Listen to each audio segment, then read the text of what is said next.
اب آپ چاہیں تو ہم سے اپنی کتاب کی آڈیو بک بنوا کر دنیا میں موجود ہزاروں سامعین تک اپنی کتاب پہنچا سکتے ہیں۔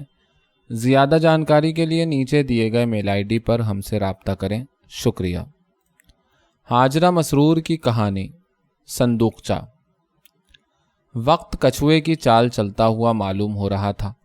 بڑی مشکل سے ملکہ بیگم نے تھپک تھپک کر بچوں کو سلایا تھا، لیکن ان کی ساس کی عشاء کی نماز طول کھینچتی جا رہی تھی، اور محمود میاں تو جیسے آج سارے سال کی پڑھائی ختم کرنے پر ادھار کھائے بیٹھے تھے۔ حد یہ کہ مسعود میاں ابھی تک اپنی بیکاری کے غم میں اپنی امریکی بشرٹ سمیت غائب تھے، اور اسی تاؤ میں ان کی نئی نویلی دلہن اپنے کمرے میں خدا جانے کیا اٹھا دھری کر رہی تھیں۔ مسعود میاں پر دھونس جمانے کو اپنا جہیز سمیٹ رہی ہوں گی۔ دلہن بیگم خوب ہیں آج کل کی لڑکیاں، سمجھتی ہیں اس طرح میاں قابو میں آ جائے گا۔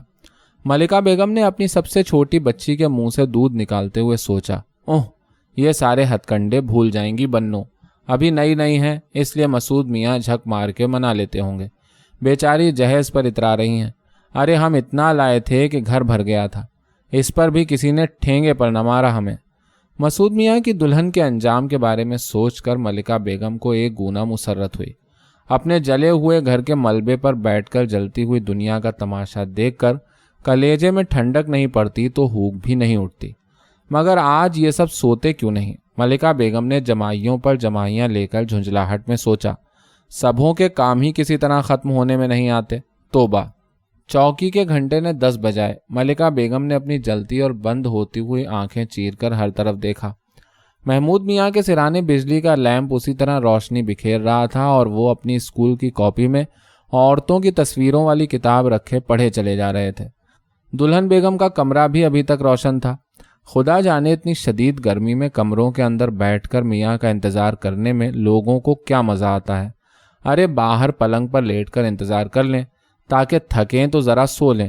اور پھر ملکہ بیگم چپکے سے اٹھ کر، ملکہ بیگم کی بےتابی بڑھتی ہی جا رہی تھی۔ سوتی اس خیال سے نہ تھیں کہ ایک بار آنکھ لگ گئی تو پھر چاہے ڈھول بجے، دن بھر کی مصروفیت سے ٹوٹا ہوا جسم کروٹ تک نہیں لینے کا۔ پھر تو صاف بات ہے کہ آج کا موقع ہاتھ سے نکل جائے گا۔ خدا سمجھے مسعود میاں سے آ ہی نہیں چکتے، اتنی رات گئے نہ معلوم کن دفتروں کی خاک چھان رہے ہیں۔ ہائے کس مزے سے لوگ سوتے ہیں، ایک ہماری قسمت میں چین کی نیند بھی نہیں۔ انہوں نے گردن گھما کر منظور میاں کی طرف دیکھا، جو اپنی راج کپور ٹائپ مونچھوں کے نیچے چوڑے چوڑے دانتوں والا منہ کھولے خراٹے لے رہے تھے۔ چوکی کے گھنٹے نے اب کی 11 بجائے، مگر اس سے پہلے مسعود میاں آ چکے تھے، اور اپنی دلہن کے کمرے کے اندر ایک مار کا سر کرنے کے بعد اسے وہیں چھوڑ کر پلنگ پر بیٹھے سگریٹ پی رہے تھے۔ ارے ہاں، نہیں تو کون روز روز بیوی کی خوشامدیں کر کے اس کا دماغ بگاڑے، آج یوں ہی صحیح۔ ارے اب مر بھی چکو لوگوں، خدا سمجھے تمہیں نیند بھی نہیں آتی۔ ملکہ بیگم کے دل سے دھواں سا اٹھا، اور انہوں نے بے چینی میں اپنا سر تکیے پر رگڑ ڈالا۔ اس بات پر فوراً ہی ان کی سب سے چھوٹی بچی نے دودھ منہ میں لینے کو کوں کوں شروع کر دی۔ او محمود، روشنی بند کرو، پڑھنا ہے تو اندر جا کر پڑھو، گرمی میں سب کے سر پر روشنی کر رکھی ہے۔ مسعود میاں نے سگریٹ ختم کر کے دھیمی آواز میں محمود کو ڈانٹا۔ ہاں، خود تو فیل ہو کر اس عمر میں BA کیا کہ سرکاری نوکری کی عمر گئی، اور اب اتنے دن سے بیٹھے بھائی کی روٹیاں توڑ رہے ہو۔ شرم نہیں آتی چھوٹے بھائی کو پڑھائی سے منع کرتے؟ ماں نے زندگی میں پہلی مرتبہ مسعود میاں کو کھری کھری سنا دی، ورنہ وہ تو ہمیشہ مسعود میاں کو بے قصور ٹھہراتی۔ اس جھگڑے سے ملکہ بیگم کا جی خوش سا ہو گیا۔ انہوں نے سوچا یہ بھی کہیں کہ اوپر سے دلہن بھی لا کر بٹھا دی دوسروں کی کمائی کے برتے پر۔ اماں جان بس رہنے دیجیے اس وقت، ہاں نہیں تو۔ مسعود میاں ہنکارے، تجھ سے کہتا ہوں محمود، بند کر روشنی، ادھر آ ذرا دیکھوں کیا پڑھ رہا ہے۔ کیوں دکھاؤں؟ دیکھ لو اماں جان، یہ بڑے آئے کہیں کے۔ محمود میاں منمناتے کتابیں سمیٹ لیمپ اٹھا کر اماں کے کمرے کی طرف بڑھے۔ ہے لونڈے کو گرمی میں مارے گا، یہیں بیٹھ کر پڑھے گا، نیند نہیں آتی تو نہ سو۔ اس وقت کسی کی نیند کا خیال نہیں آتا جب رات کے 12 بجے آ کر دروازے بھڑبڑاتے ہو۔ اماں جان نے محمود کی حمایت کی۔ جب سے مسعود کی شادی ہوئی تھی ان کا جی ان کی طرف سے پھر گیا تھا۔ اس بک میں منظور میاں کے خراٹے ٹوٹ گئے۔ کیا شور مچ رہا ہے؟ کمبخت، رات کو چین سے سونا بھی نہیں ملتا۔ اور یہ روشنی کیوں ہے؟ بند کرو، بجلی مفت کی نہیں ہے۔ اس فیصلے پر ملکہ بیگم کا کلیجہ ٹھنڈا ہو گیا۔ اور سب بھی ٹھنڈے پڑ گئے۔ صرف اماں جان نے پاندان بند کر کے 2-3 زوردار آہیں بھریں۔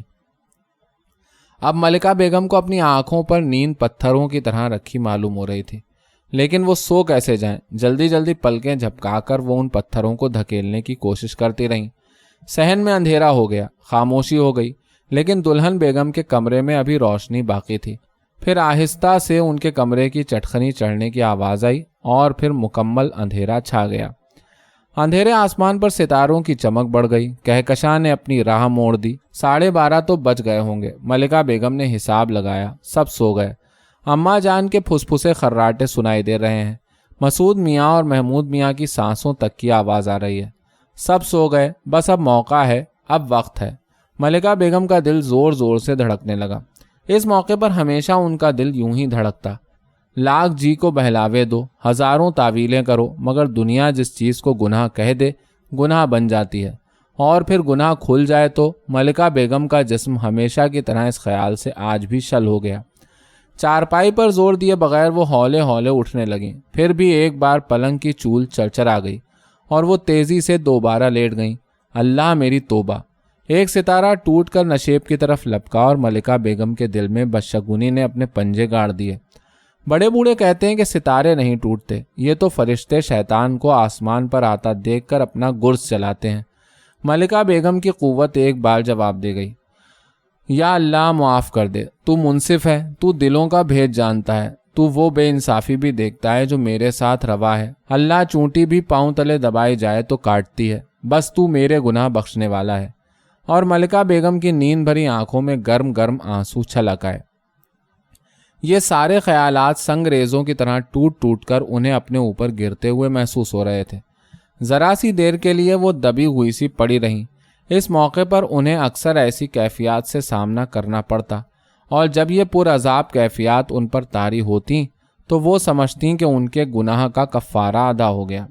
تھوڑی دیر کے بعد ملکہ بھوت کی طرح اندھیرے گھپ کمرے میں ڈوب گئیں۔ وہ اپنے کمرے کے اندھیرے کو جانتی پہچانتی تھیں۔ دھیمے مگر نپے تلے قدموں سے وہ اس جگہ تک گئیں جہاں وہ کنجی رکھتی تھیں۔ یہ کنجی پہلے ان کے میاں چرا کے رکھتے تھے۔ ایک دن یہ ان کے ہاتھ لگ گئی۔ میاں بیچارے اپنی کنجی ڈھونڈ ڈھونڈ کر رہ گئے۔ تھک کر انہوں نے تالے کی دوسری کنجی بنوا لی تھی، اور اب وہ اس کنجی کو ایسی جگہ چھپا کے رکھتی تھی کہ کسی کا خیال بھی وہاں نہ پہنچ سکے۔ لیکن آج جب ملکہ بیگم کا ہاتھ اس جگہ پہنچا تو کنجی لے کر نہ پلٹا۔ ملکہ بیگم اندھیرے میں اسٹول سے گرتے گرتے بچیں۔ انہوں نے اپنی چیخ روکنے کے لیے اپنا کانپتا ہوا خالی ہاتھ کاٹ کھایا۔ انہیں ایک دم یوں معلوم ہوا جیسے ان کے گرد اونچی اونچی سیاہ دیواریں اٹھتی جا رہی ہیں، اور اب وہ قیدی ہیں، بے بس قیدی۔ وہ گمسم سی پکے فرش پر بیٹھ گئیں، مگر انہیں یوں لگا جیسے تیز بھنور پر بیٹھی گھوم رہی ہوں، ڈوبی جا رہی ہوں۔ اندھیرے کمرے میں مچھر گنگنا کر ان پر جھپٹتے، چوٹیاں کپڑوں تلے رینگتیں اور کاٹتیں، لیکن انہیں تو جیسے اپنا ہوش ہی نہ تھا۔ پولیس چوکی پر کتنی بار گھنٹے بج گئے، انہیں اس کی بھی خبر نہ ہوئی۔ ان سے ان کی جنتوں کی کنجی چھن گئی تھی، اور اب انہیں سب کچھ بیکار معلوم ہو رہا تھا۔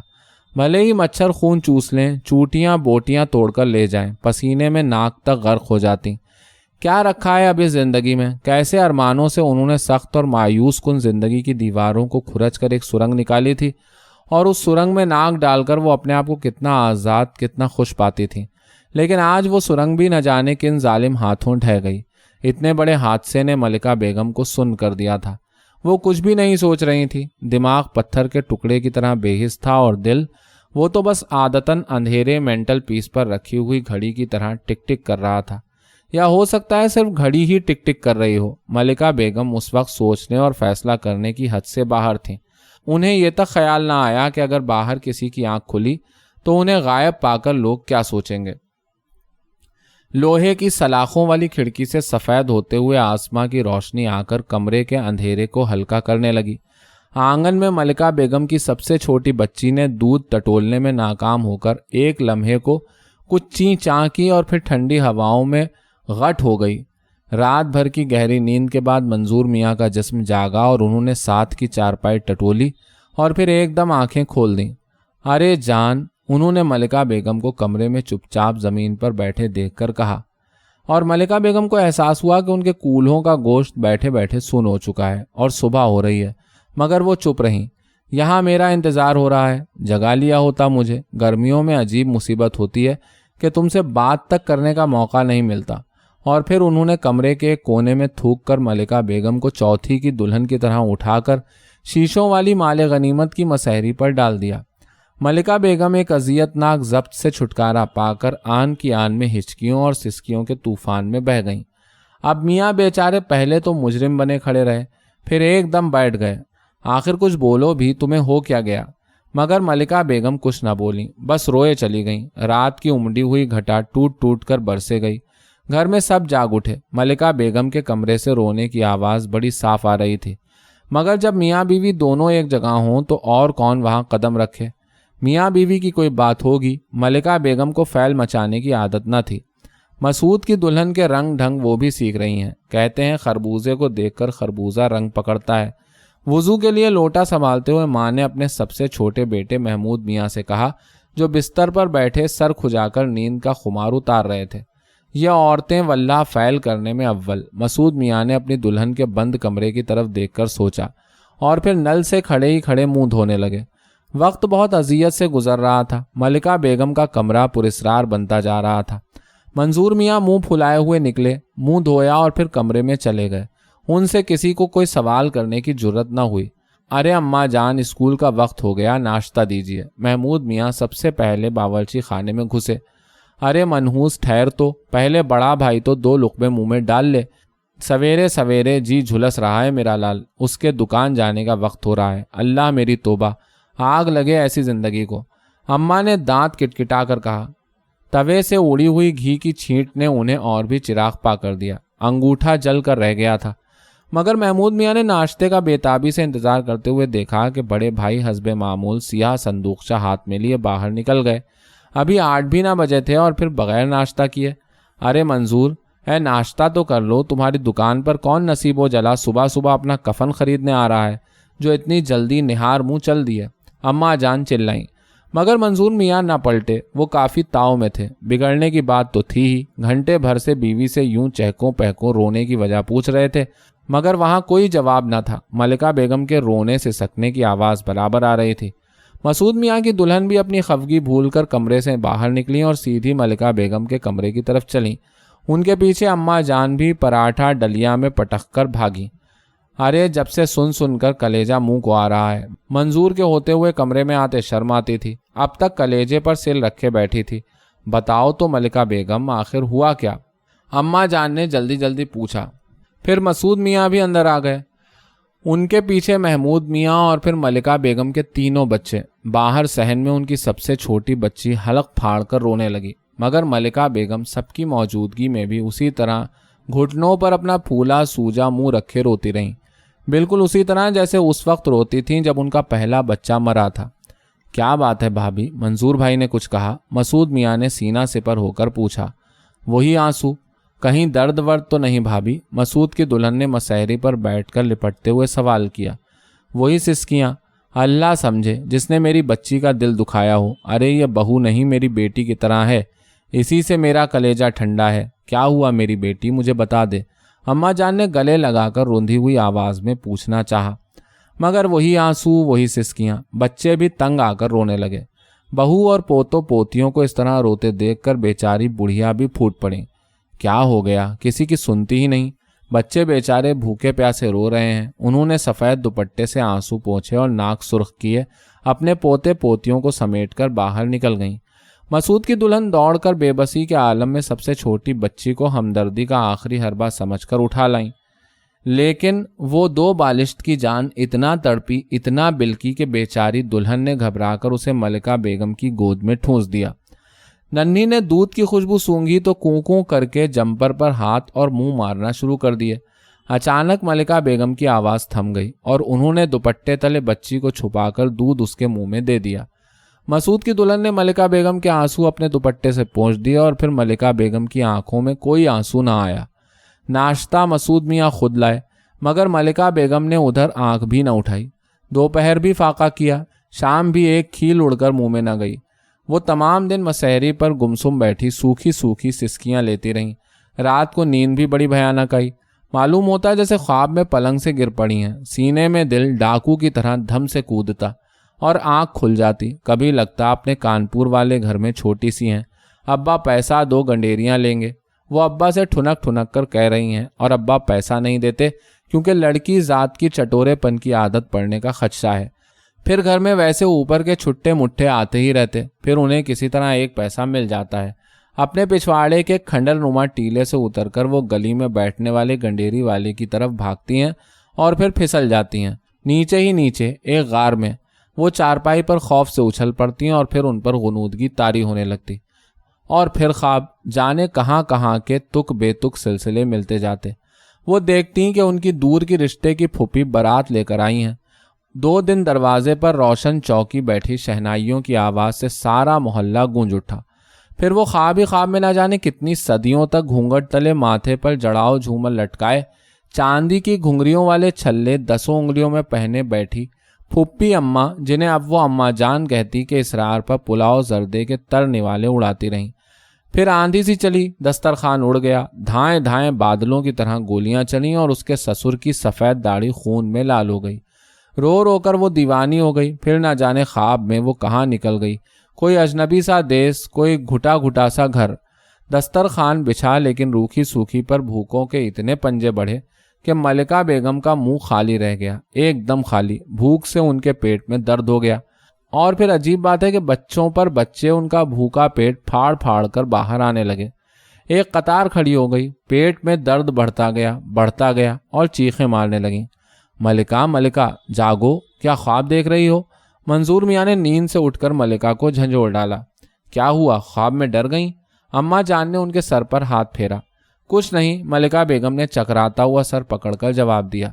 ستارے پھیکے پڑ رہے تھے، سویرا ہونے والا تھا اور ملکہ بیگم کو خواب سے جاگ کر محسوس ہوا کہ انہیں شدید بھوک لگ رہی ہے۔ سویرے ملکہ بیگم نے تھوڑے سے اصرار پر ڈٹ کر ناشتہ کر لیا، اور جب پیٹ بھر گیا تو پھر اچانک انہیں اپنی جنت گم گشتہ یاد آ گئی۔ لوہے کا ایک ٹکڑا جو ایک تالے کی کنجی کی شکل میں ڈھل گیا تھا، اور ویسا لوہے کا ٹکڑا جو اب انہیں کبھی نہیں مل سکتا تھا۔ ملکہ بیگم نے دوپہر کی گرم تنہائی میں پھر رونا بلکنا شروع کر دیا۔ مسعود کی دلہن اور اماں جان نے بہت بہت پوچھا، مگر وہ کچھ نہ کہہ سکیں۔ وہ کیسے کہتی کہ اپنے گناہ کا راستہ مسدود ہونے پر سوگ منا رہی ہوں، اور یہ نہ کہہ سکنے کی بے بسی انہیں اور بھی رلا رہی تھی۔ آخر ہار کر ساس غریب روتی بین کرتی اپنی کوٹری میں جا پڑی۔ ارے آج کو خدا بخشے وہ شہید میرے سر کا تاج ہوتا تو کیوں میری یہ وقتیں ہوتی؟ کوئی میری نہیں سنتا، سمجھتے ہیں موئی سڑن بک بک کر رہی ہے۔ آج کو منظور کھلا رہے ہیں اپنے بھائیوں کو تو ماں سے سیدھے منہ بات کرنا گوارا نہیں۔ کل میں ناشتے کو بلاتی رہی، منہ پھیرے نکل گئے۔ مسعود ہیں وہ الگ ہر وقت تیوری چڑھائے ہوئے ہیں۔ ارے میں کسی کی جوتیاں کھانے والی نہیں، 2 نوالے کھاتی ہوں تو نوکروں کی طرح سارا گھر سنبھالتی ہوں۔ مجھ پر کسی کا احسان نہیں، میں اپنے ہاتھ پیروں کا صدقہ کھاتی ہوں۔ ہاں اب تو سب نوچ لیا مجھ سے، اب کوئی کیوں پوچھے کہ اماں مرتی ہو کہ جیتی؟ بھری دوپہر میں اماں جان چلاتی رہیں، اور ملکہ بیگم کے آنسو یہ سب سن سن کر اور بھی شدت سے بہنے لگے۔